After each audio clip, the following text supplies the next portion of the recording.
What is up, guys? Welcome back to another Arena of Valor video, and as you can see, we are finally playing Ishar. Now, first of all, I really want to say this is a super fun hero. I definitely underestimated her fun. Just look at this little S1 bubble. It is such a potent CC.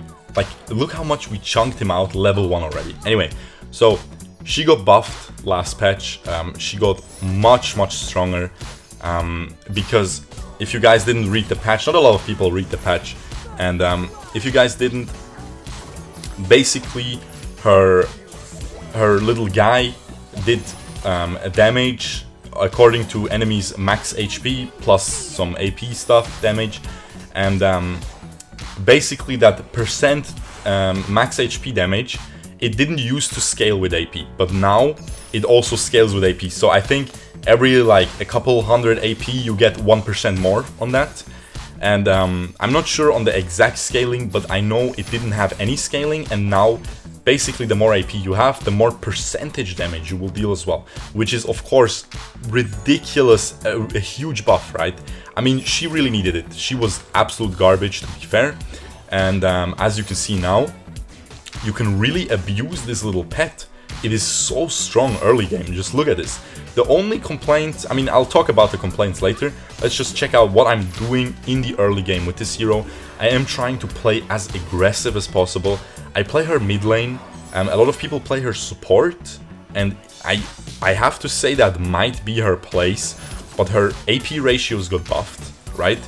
So it just makes sense to me to play her like a carry in the mid lane, like a mage carry. But you can just see how much. Look at this. What?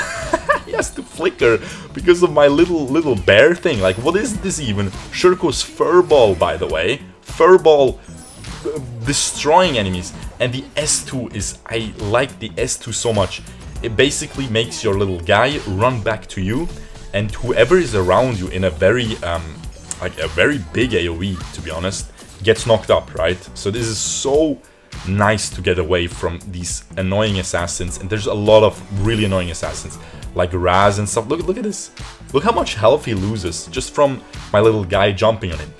And you know, I feel like this hero is very underestimated in her difficulty. People think she's very simple to play. You just hit your S1 and then you just chill, right? But it is, you know, you have this radius of where your little guy attacks the stuff. This little circle you see around me, and basically what you want to do in team fights is you want to S1 the target that you want to kill the most, right? So let's say a marksman, you ult them, and then a lot of people, they just run away. They think, okay, my job is done, and they just run away, and they're like, man, this hero doesn't do any damage. But what they don't realize is you have to cage the enemy in your ult, and then you have to stay inside that circle, like you have to stay in the range of your little guy. Look at this play. This is so funny. Look how broken Florentino is. We have to use everything, but we outplay him so nicely in the end. But just look how broken Florentino is. This is definitely landing in a montage. But anyway, that was a really cute little play. Anyway, so the furball, it deals so much damage just attacking the enemy that is inside your ult. But you have to stay in range, because if you run away too far from your little guy, he will run back to you, right? He can't just stay on the other side of the map and kill an enemy, right? That would be too broken. So you have to stay at the edge of that team fight in a safe spot, while still being in range of your little guy attacking the enemy marksman, right? And if you do that, she ends up doing a lot of damage. You will see. It is very underestimated. This little cage is so strong as well. Just look at this Florentino. He was absolutely destroying us earlier, but now our furball does a lot of damage. We got a lot of items more, and yeah, we're chilling. By the way, Purify, I took this because of Darcy. I took this because of Grak. If you Purify before the hook hits you, basically you nullified it, right? And I took it because of Raz. Otherwise, I would take Flicker, and look at this. This is so funny too. I mean, he can just jump to us, but we are dodging everything. We're purifying his thing. We still end up dying, but we kill him as well. So it's kind of worth. It is pretty funny. I didn't expect to die to that S2 in the end, Also, you can see I'm building a lot of cooldown reduction. I mean, you saw the build at the start of the video, but I want to go into it. I go for the big orb because it gives us cooldown reduction. Basically, people ask me, when is a big orb good? The big orb is good when you want the health. You don't really want the health with this hero, but you want the AP and you want the cooldown reduction, right? And then we go for cooldown boots because, again, you want the cooldown reduction. This hero is the most brain dead in terms of her first ability. You just want to spam it as often as possible so you can get the third, like every third S1 that you hit onto any enemy, even jungle minions, spawns that little blob there, right? And that blob has such a weird hitbox. People just keep walking into it and are basically stunned for like 2 seconds because they don't know how to walk around it. You have to like walk a little bit, like you have to really walk around it, not just diagonally. You will get stuck in it. So here I just ult the minion wave because I thought it would deal damage. But whenever your minion is not out, it doesn't actually belly flop onto it, so it doesn't deal any damage, but it creates the prison still. So yeah, I have to say this hero is definitely better, much better than I thought. With the buff, I think it is very viable. I think it's pretty decent too. I would give it a B tier, honestly, a decent B tier. I only have like 15 games, so I'm not the best, so of course this might go up to like a low A tier if you get good at her. I think she has the potential, but I'm not sure, so I'm just playing it safe, saying she's B tier.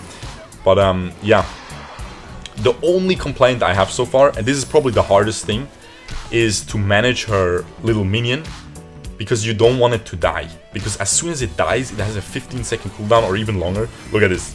This is so funny. We purify the Raz knockup and we just walk away. We completely walked way too far.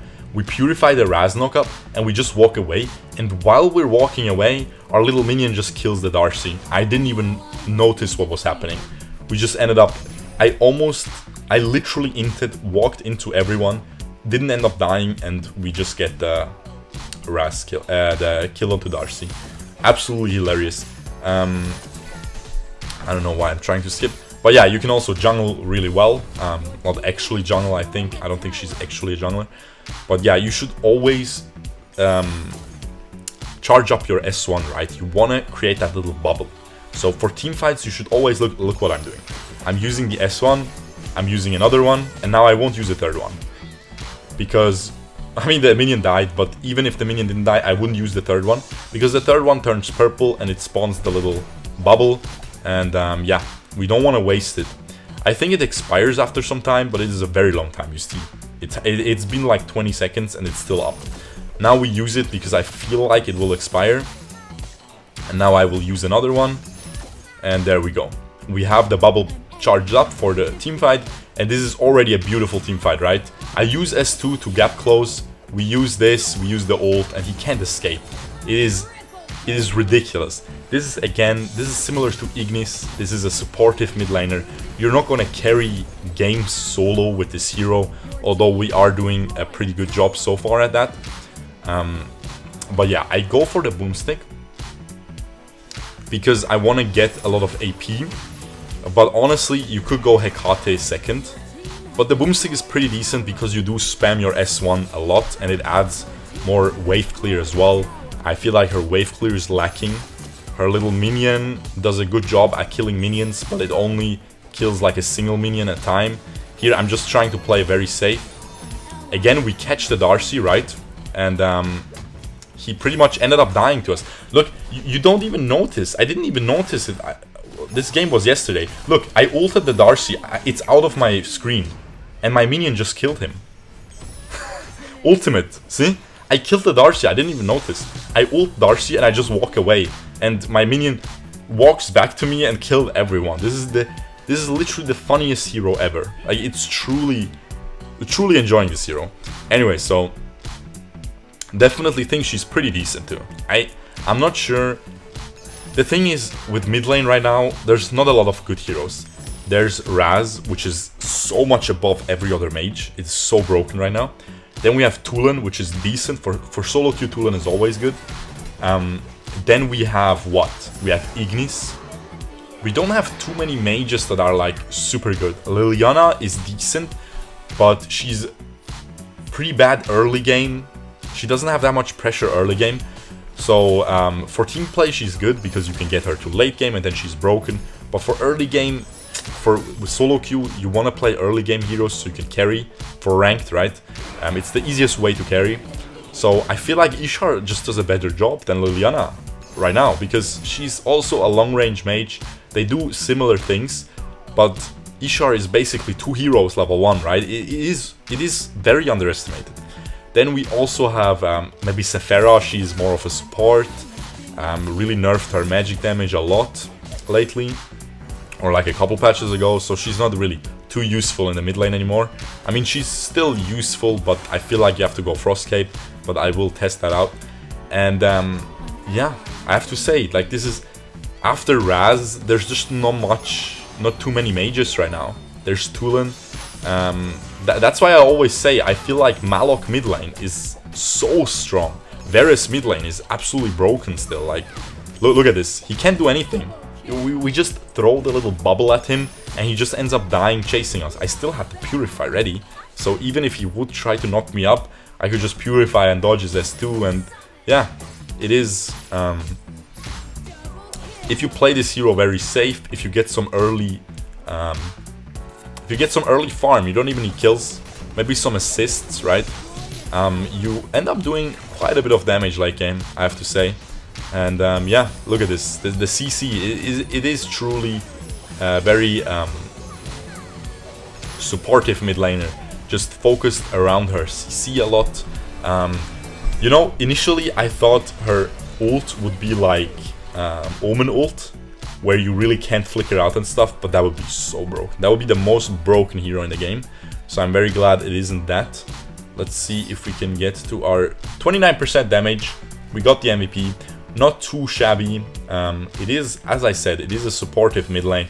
I mean, if we went 8, 1 and 10 as a Tulin or something, we probably would have done like 40% damage, because he is all about the damage. I'm gonna show you guys the builds in case you want to see my teammates' builds. And yeah, I hope you did enjoy this little Ishar gameplay. As I said, try her out if you haven't yet. Especially if you like to play duo queue, trio queue. It is a very nice combo with, for example, Murad and stuff, with all these like long range junglers that have like a lot of mobility, that can yeah, where you can combo your ult and the Murad jumps in and kills the enemy, stuff like that, right? So yeah, anyway, hope you guys enjoyed this, and other than that, I'll see you guys tomorrow. Peace out, boys. Bye bye.